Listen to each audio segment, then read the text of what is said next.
They paid for her future and abandoned mine like it was worthless. But on graduation day, they walked in expecting applause, not exposure.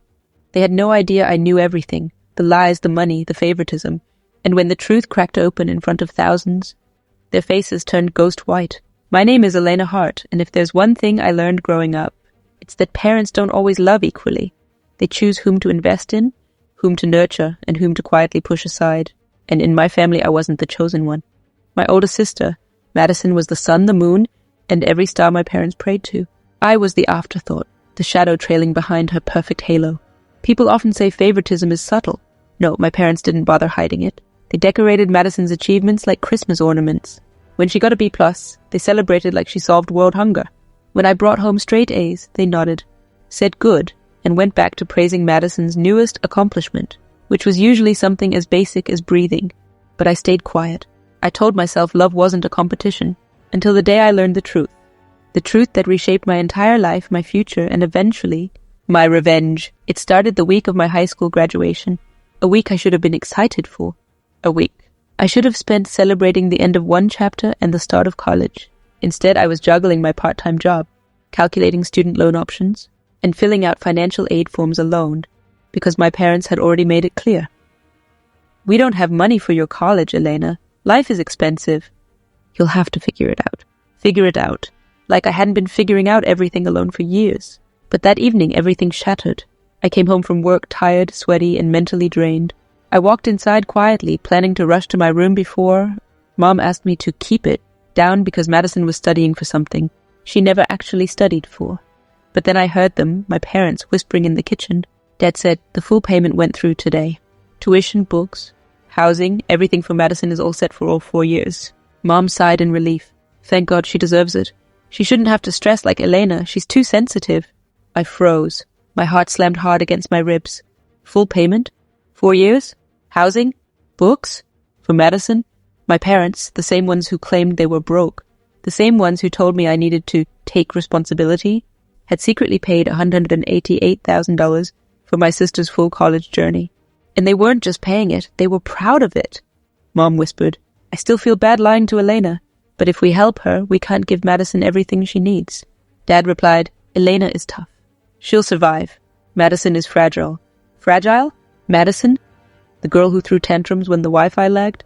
Madison who cried when Dad bought the wrong brand of almond milk? Madison who lived life on easy mode? I couldn't breathe. I couldn't move. My legs trembled, my throat tightened, and it felt like the oxygen was sucked out of the air. They lied. They lied for years. They lied to my face while funding someone else's dream. That night I didn't cry.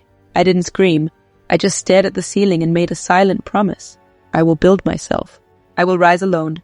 But one day you will see me. One day you will regret choosing her over me. The next morning I acted normal. I smiled at breakfast. I thanked Mom for the toast. I told Dad goodbye before school. But inside I was done. Something had snapped quietly, permanently. Graduation came. Madison cried tears of joy as Mom. And Dad took 200 photos of her hugging me even, though she wasn't graduating from anything. She just stole the spotlight like always. When I told them I wanted to attend Silverwood University, Dad said, we're proud of you. But loans build character. Mom said, Madison needs us more right now. She can't handle stress.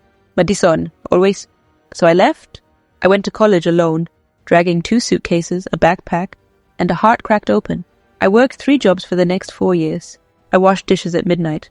I stocked shelves at 5 a.m. I tutored freshmen who complained constantly about hard assignments they didn't even try to do. No one helped me. No care packages. No calls unless they needed something. No support. Madison? She lived in a luxury dorm, took beach vacations, posted Instagram stories like she was royalty, and wrote captions like, blessed to have parents who always believed in me. Believed? They invested in her. They abandoned me, but I pushed through. I studied harder than anyone. I slept less than everyone. And by senior year, I became valedictorian. Number 1, me, the daughter they ignored. My university asked me to give the graduation speech. The speech that would be recorded, uploaded, and streamed publicly. The speech my parents heard about through a neighbor because they never asked. Suddenly, Mom texted, we want to come. We're so proud of you. Dad added, save us seats in the front. We want to see you shine. They wanted to see me shine? They didn't even give me a flashlight growing up. But I said yes. I wanted them there. Not for reconciliation. Not for forgiveness. But because some truth must be witnessed, graduation day arrived. The stadium was packed. Flowers, posters, cheering crowds. I walked out in my cap and gown, chin high, heart steady. Mom waved wildly. Dad recorded like a proud filmmaker. Madison smiled smugly, probably believing she was the inspiration behind my success. But they had no idea what was coming. When I walked across the stage and received my diploma, cheers erupted. My professors clapped. My classmates stood. It was the moment I had built with blood, sweat, and loneliness. Then came my speech. I started with the official one, polished, safe, approved. Halfway through, I paused. Before I end, I said, I want to thank the people who shaped my journey. Not because they supported me, but because they taught me strength through absence. A ripple moved through the crowd. My parents are here today, I continued, looking straight at them. They taught me what it feels like to fund one child's dreams while telling the other child there was nothing left. Mom's mouth fell open. Dad stopped recording. Madison looked like she'd swallowed a brick. For 4 years, I said, I worked 3 jobs to survive college. Because my parents told me they had no money. But they secretly paid for my sister's full education, tuition, housing, everything, while telling me to figure it out. Gasps, whispers. Every eye turned toward my family. And yet, I said, I stand here today as valedictorian, not because I was supported, but because I learned to support myself. The crowd erupted, some in shock, some in praise. My parents? They turned pale, absolutely ghost white. Their perfect image shattered in front of thousands. When the ceremony ended, Mom stormed toward me. How dare you embarrass us? She hissed. I replied calmly, You embarrassed yourselves. Dad muttered, You twisted things. We did what we thought was best. No, I said. You did what was easiest. Madison scoffed.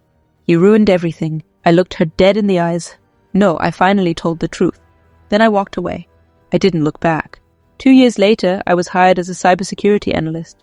Great pay, great apartment, great life. A life I built alone. Last month, Dad emailed, We want to reconnect. We're older now. We miss you. I didn't respond. I owe them nothing. Not my time. Not my heart. Not my forgiveness. Because sometimes the child you overlook becomes the adult who never returns. And sometimes the family who abandoned you ends up abandoned right back.